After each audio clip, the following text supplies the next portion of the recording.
আপনি কি জানেন, এমন একটি জিকির আছে যা মানুষ নিজের দুর্বলতা স্বীকার করে আল্লাহর শক্তির উপর ভরসা করতে শেখায়? আজ জানব লা হাওলা ওয়ালা কুওয়াতা ইল্লা বিল্লাহ সম্পর্কে এবং কিভাবে আমরা প্রতিদিন এই জিকির করতে পারি। আসসালামু আলাইকুম প্রিয় ভাই ও বোনেরা, জীবনে এমন অনেক সমস্যা আসে যখন মনে হয় আমি আর পারছি না। সংসারের সমস্যা, অভাব, দুশ্চিন্তা, মানসিক চাপ সব কিছু একসঙ্গে এসে আমাদের দুর্বল করে দেয়। ঠিক তখন একজন মুমিনের সবচেয়ে বড় শক্তি হলো আল্লাহর উপর ভরসা করা।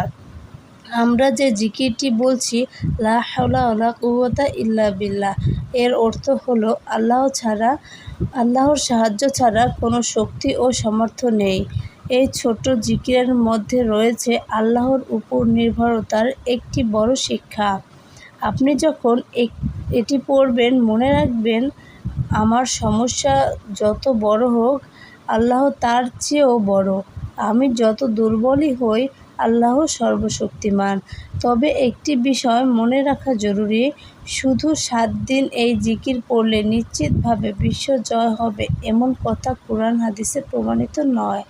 তাই আমরা এটাকে কোনো জাদুর মতো আমল হিসেবে নয়, বরং আল্লাহকে স্মরণ করা, তার সাহায্য চাওয়া এবং তার উপর ভরসা করার জিকির হিসেবে করব।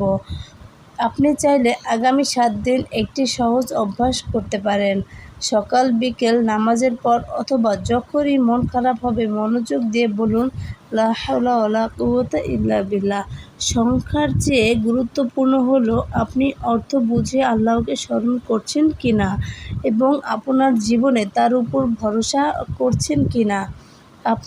আপনার কোনো দুশ্চিন্তা থাকলে আল্লাহর কাছে নিজের ভাষায় দোয়া করুন, নিজের চেষ্টা চালিয়ে যান এবং ফলাফল আল্লাহর হাতে ছেড়ে দিন।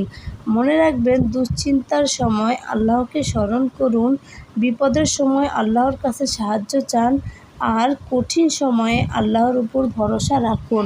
আল্লাহ আমাদের সবাইকে বেশি বেশি জিকির করার এবং তার উপর পূর্ণ ভরসা করার তৌফিক দান করুন। আমিন।